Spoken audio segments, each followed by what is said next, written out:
Қайырлы күн, 6-шы сынып оқушылары. Бүгін біз сіздермен бірге 27-ші есептен бастап шығаратын боламыз. Бірінші 27-ші есепті шығарайық.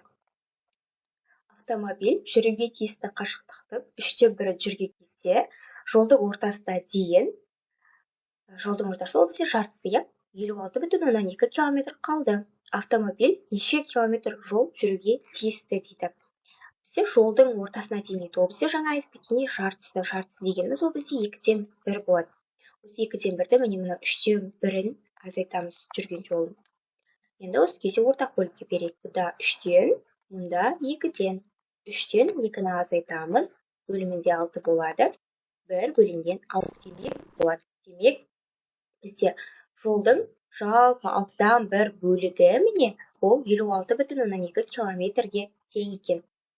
Демек, біз осы 56,2-ні көбейтеміз 6-ға.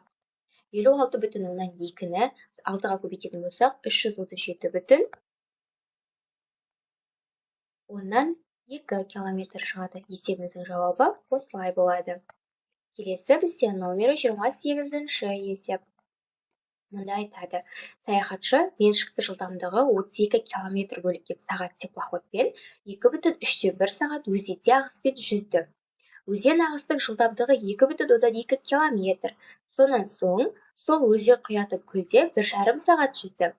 Саяхатшы теплоходпен барлығы неше километр қашықтыққа барды дейді. Бізде ол бірінші өзен ағысымен жүрген, өзен ағысымен 2,3-1 сағат жүрген. Демек, ол өзен ағысымен жүрсе, оған өзеннің ағысын қосамыз.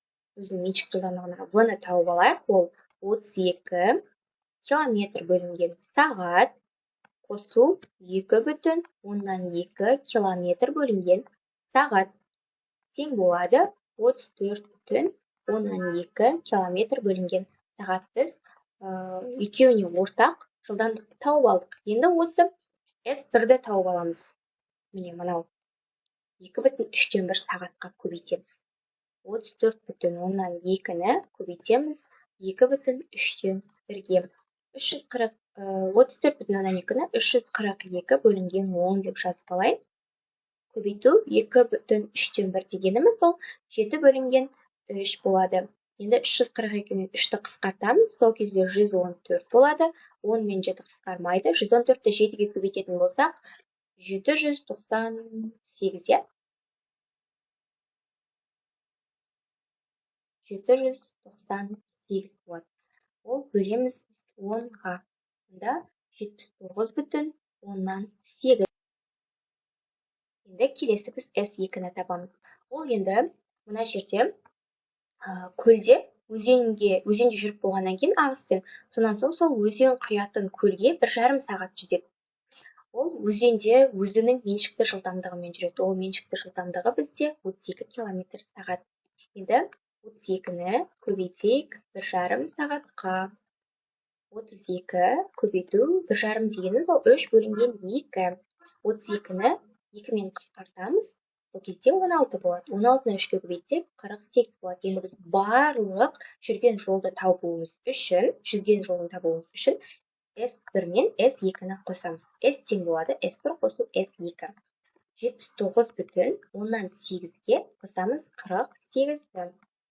79,8-ге 48 қосақ 127,8 километр шығады. Біздің есебіміздің жауабы 127,8. Келесі 29-шы есеп. Номері 29. Мұнда айтады, 7 үйшікте 19 қоян бар. Қандай да бір үйшіктегі қояндар саны 90 болуы мүмкін бе дейді. Мұнда бізде 7 үйшікте де тақ санда қояндар болуы мүмкін бе дейді. Мысалы, көрейік.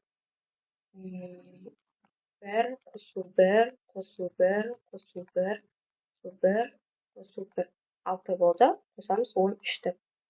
Болады екен жасауға. 19-ға тең болады. Есептің жауабы демек иә болады. Тағы да біреуін көрейік. 3 қосу 3 қосу 3 қосу 3 қосу 3 қосу 3. Барлығын қоссам 18 және 1.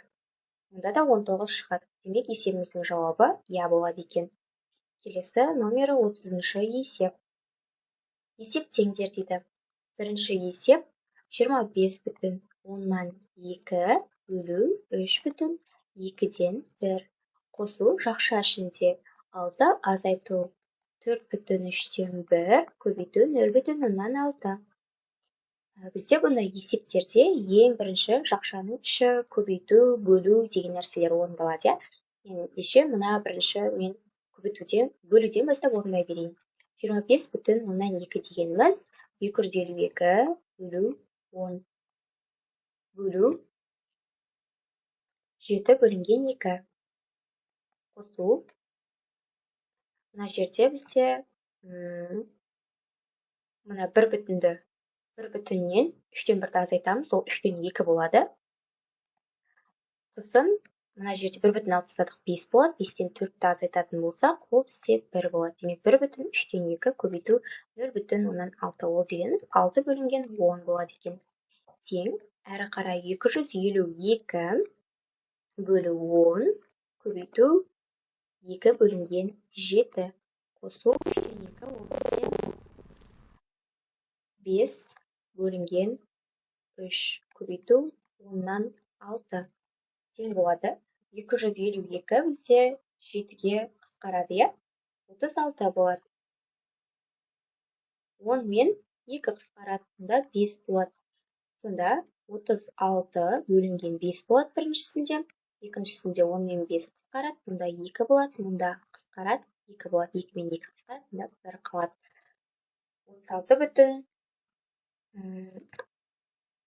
Мұнда 7,5-тен 1 болады, қосу 1 бүтін, сонда 8,5-тен 1 болады екен бірінші есепте. Ол тең болады 8,2-ге. Келесі екінші есеп. Жақша ішінде 7, азайту 1,12-ден 5 бөлу 6,7, қосу 5,175, азайту 3,6-тан 1 бөлу 15,5. Мына жерде бірден азайтып жейін. 1,12-ден 5-ті азайтамыз. Сол кезде 12-ден 7 болады. Енді нәрді 1,6, енді 6-тан 1-ті азайтамыз, сол 5 болады.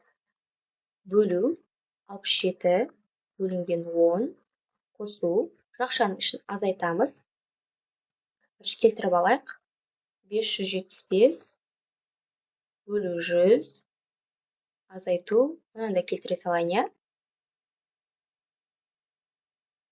Ол 19 бөлінген 6 бөлу 155 бөлу 10 болады екен. Тең.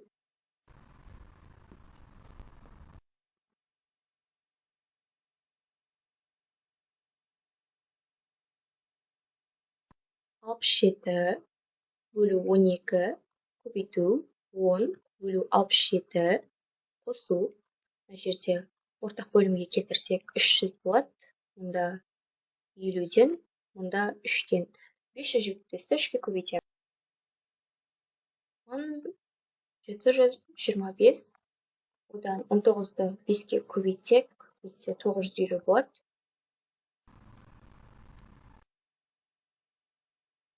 Бөлімінде 300. Көбейту 10 бөлінген 155. 67 мен 67 қысқарады, 10 мен 12 қысқартсақ, мұнда 6-дан мұнда 5 қалады. Есепте 6-дан 5 қалады. Қосу 1725-тен 950-ді азайтсақ, бізде 775 қалады. 775 бөлінген 300 көбейту 10 бөлу 155. 775 155-пен қысқарады. Қысқарғанда мұнда 5 қалады, мұнда 30 қалады, мұнда 10 қысқарады. 30-дан 5 тағы да қысқарады, мұнда 6 қалады. Сол кезде 6-дан 5 қосамыз 6-дан 1-ді тең болады. 5-ке 1-ді қосамыз 6 болады, бөлімінде 6 болады. Есептің жауабы 1 болады. Келесі С тобының есептерін бастаймыз. Номері 31-ші есеп. Мұнда салыстырыңдар дейді. Біз бірінші мындай жай бөлшектер берилетін болса, соны ондық бөлшекке айналдырамыз. 0,25 және де 4-тен 3 дейді. Біз осы жерде 4-тен 3-ті ондық бөлшекке айналдырып алайық. Олай болса, біз 4-ті 100-ге келтіреміз. 25-ке көбейтеміз, сол кезде 100. Ал мында 75 болады. 0,175-ке тең болады, иә? 0,175 үлкен ба, әлде 0,125 үлкен ба? Әрине, 0,175 үлкен. Себебі ол 1-ге жақынырақ, иә? Келесі екінші есебі 0,5 және 4-тен 1. Осылай 4-тен 1-ді де ондық бөлшекке келтіріп алайық. 100, мында 25 болады. Ол 0,125 болады. 0,125 үлкен ба, әлде 0,5 үлкен ба? Мұнда 0,5 үлкен болады. Келесі үшінші есеп 6,5 және 0,4. 6,5, 5-ті 6-ға бөлетін болсақ, ол бізде 0,83 бізде периодты болады. Одан 0,4 үлкен ба, әлде 0,8 және 3 болып кете беретін сат үлкен ба? 5 үлкен болады. Келесі төртінші есебі 0,6 және 5,4 дейді. 5,4 есе, ол 0,8-ге тең болады. 0,8 үлкен бе, әлде 0,6 үлкен бе? Әрине, бізде 0,8 үлкен. Келесі бесінші есебі 0,7 және де 73 бөлінген 10 болады. 73 бөлінген 10, 100, ол бізде 0,173-ге тең болады. Ол бізде мына жақ үлкен болады, оң жағы. Келесі алтыншы есеп 0,2 және 9 бөлу 50. 9-ды 50-ге бөлетін болсақ,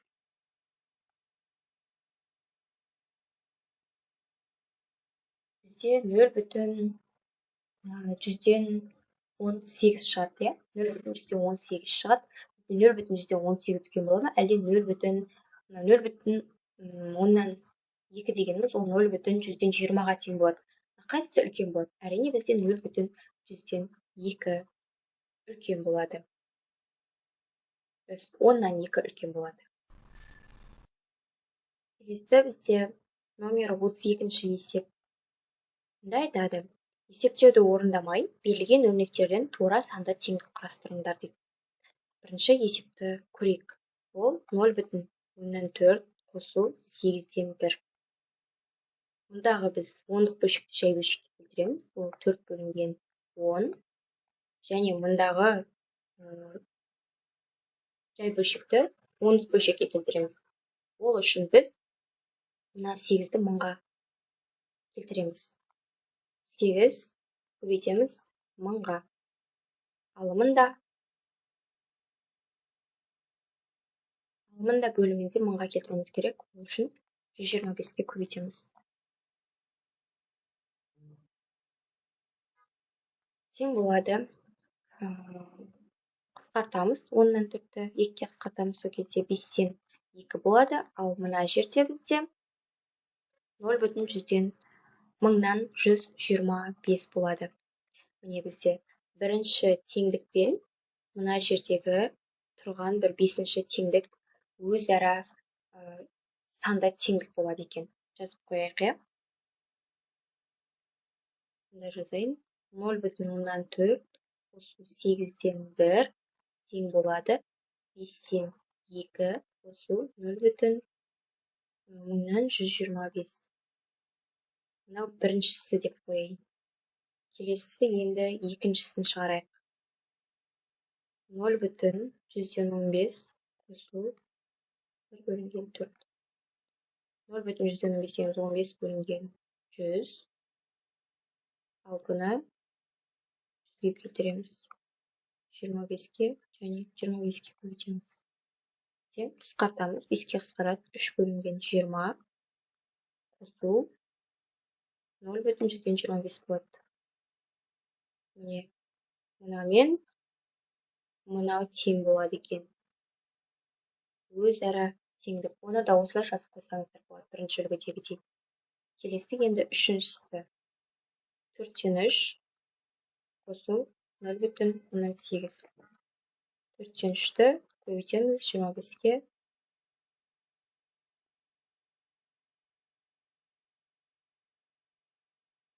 0,175. Қосу 8 қысқарады. Так, 4 да 5 болады. 4-тен 3 плюс 0,8 тең болады 0,175. Қосу 5-тен 4-ке. Келесі енді 4-ші есебі 0,124 қосу 2-тен 1. 24 бөлінген қосу 2-тен 1 көбейту 5. Ал мұнда 5-ке көбейтеміз. Мұнда 4-ке қысқартамыз. Сол кезде 25. Ал мұнда 6 болады. Қосу мұнда 10 бөлімнен 5, 0,5 болады екен. Міне. Мынау біздің 4-ші есебімізбен мына жерде тұрған есеп өзара тең болады екен. Одан кейінгі есеп бізде номері 33-ші есеп. Мұнда шаруашылық бірлестігі барлық жердің 5-тен 3 бөлігіне бидай, ал 20-дан 7 бөлігіне бақша өнімдерін егеді. Бидай егілген жердің ауданы бақша өнімдерін еккен жердің ауданынан 17 гектарға артық. Шаруашылық бірлестігінің барлық жерінің ауданын табыңдар дейді. Олай болса, біріншіна 5-тен 3-тен 20-дан 7-ні азайтайық. 20-ға кетірсек, мұнда 4, мұнда 1-тен болады. 3-ті 4-ке көбейтсек 12, 12-ден 7-ні азайтамыз. Бөлімінде 20 болады. 12-ден 7-ні азайтсақ, мұнда 5, бөлімінде 20, қысқартсақ 4-тен 1 болады. Демек, біздің осы 4-тен 1-і барлық жердің 17 гектарға тең екен. Енді 17 гектарда барлық 4-тен 1-і болатын болса, оны 4-ке көбейтіп жібереміз. 17-ні 4-ке көбейтсек, бізде 68 шығады. Есебіміздің жауабы бізде 68 гектар екен. Келесі 34-ші есеп. Мұнда айтады, тиімді тәсілмен есептеңіздер дейді. Бірінші есебімізді жазып қояйық. 0,2 қосу 0,4 қосу 0,6, 0,8 қосу 1 қосу 1,2.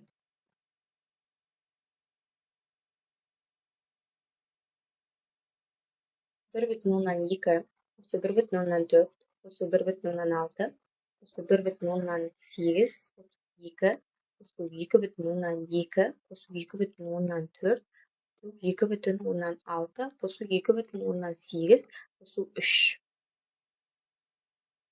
тең. Бұны енді тиімді тәсілмен шығару үшін біз екеуін қосқан кезде бір бүтін сан шығатындай сандарды қосып алайық. Мысалы, 0,2 мен 0,8 қосайық. Ол бізде 1-ге тең болады. 0,4 пен 0,6 қосайық. Ол да 1 болады. Енді мына 4-еуі кетті. 1 бүтіннің өзі бар, және қосу 1,2 бар жанында. Оны қосып қояйық. Бөлшекті сыздайық. Енді біз бөліміне келейік. Бөлімінде де сондай. Мына 1,2 мен 1,8 қосайық. Екеуін қоссақ, бізде 3 болады. Қосамыз. 1,4 пен 1,6-ны қосайық. Оны қоссақ та 3 болады. Енді мына жерде 2,2 мен 2,8 қосайық. Мына жерде 2-ні жазып қояйық. 2,2 және 2,8 қоссақ, бізде 5 бүтін болады.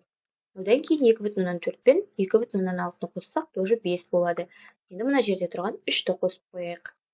Енді әрі қарай мұнда 3 болады. Оған 1,2-ні қоссақ, 4,2 шығады. Ал бізде бөлімінде 3-ке 3 қосамыз 6, қоссақ 8, 8-ге 5-ті қосамыз 13, 13-ке 5 қосамыз 18, мұнда 21 болады. Енді 4,2 бізде 42 бөлінген 10, бөлу 21 бар.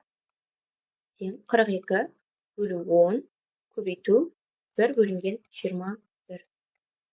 Қысқарады. Мұнда 2. 10 мен 2 қысқаратында 5 болады. Есептің жауабы 5-тен 1 болады екен. Немесе тең 0,2.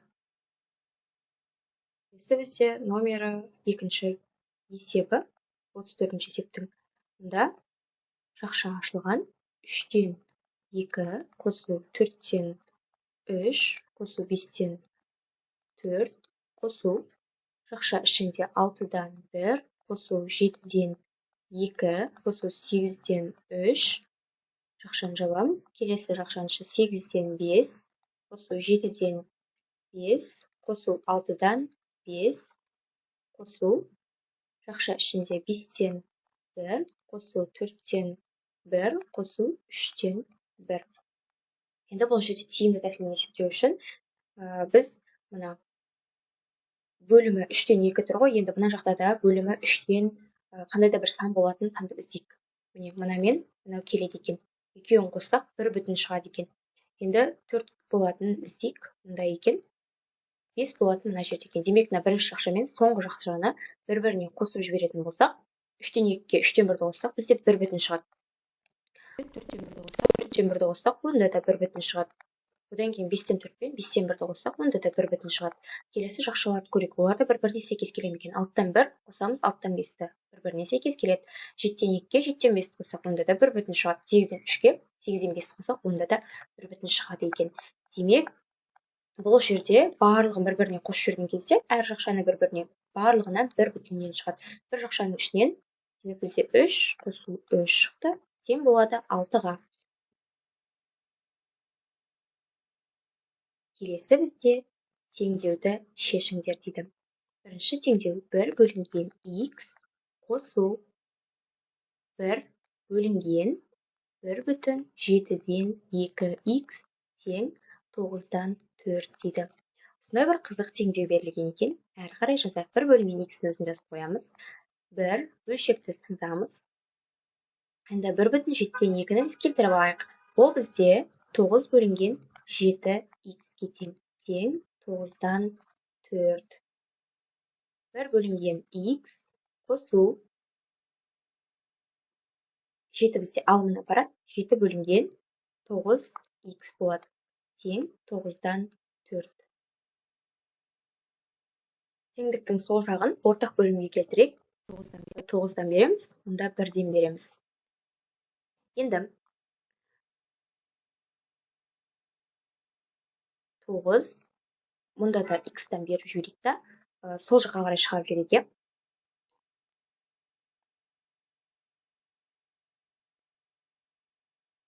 Минус тең 0 деп алайық.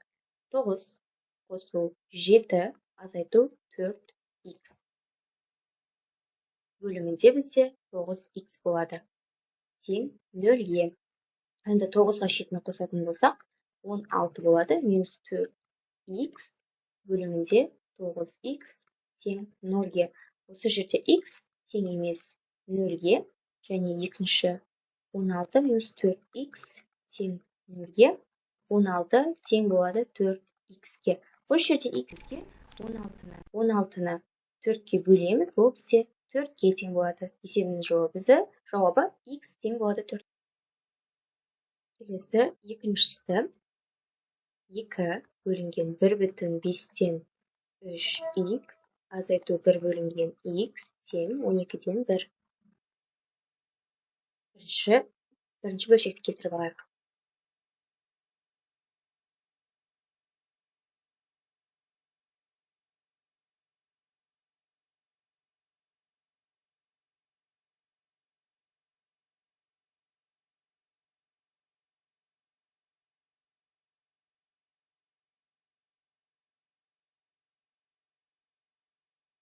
Ортақ бөлімге келтірсек, мұнда 1-ден, мұнда 8-ден береміз. Сол кезде 10 азайту 8 бөлімінде 8x болады.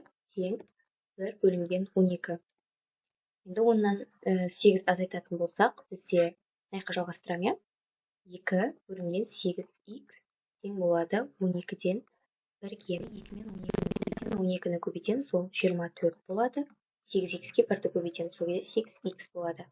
X-іміз тең болады 24-ті 8-ге бөлгенге тең болады. X тең болады 3-ге. 3 ол бізде жауап екен.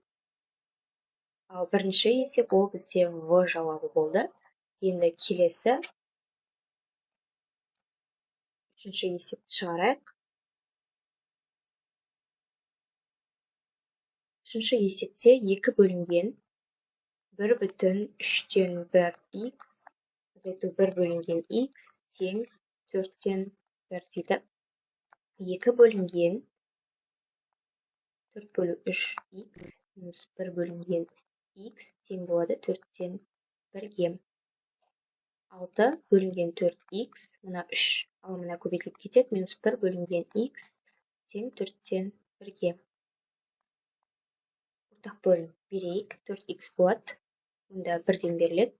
Сонда 6-дан 4-ті азайтамыз, бөлімінде 4x болады, тең 4-тен 1-ге. 2 бөлінген 4x тең 4-тен 1-ге. Енді 2-ні 4-ге көбейтеміз. Немесе 4x-ті бірінші 1-ге көбейтіп алайық. 4x тең болады, 2-ні 4-ге көбейтсек 8. X тең болады 8-ді 4-ге бөлгенге. X тең 2-ге. Үшінші жауабы бізде 2-ге тең болады екен. Ол А жауабы.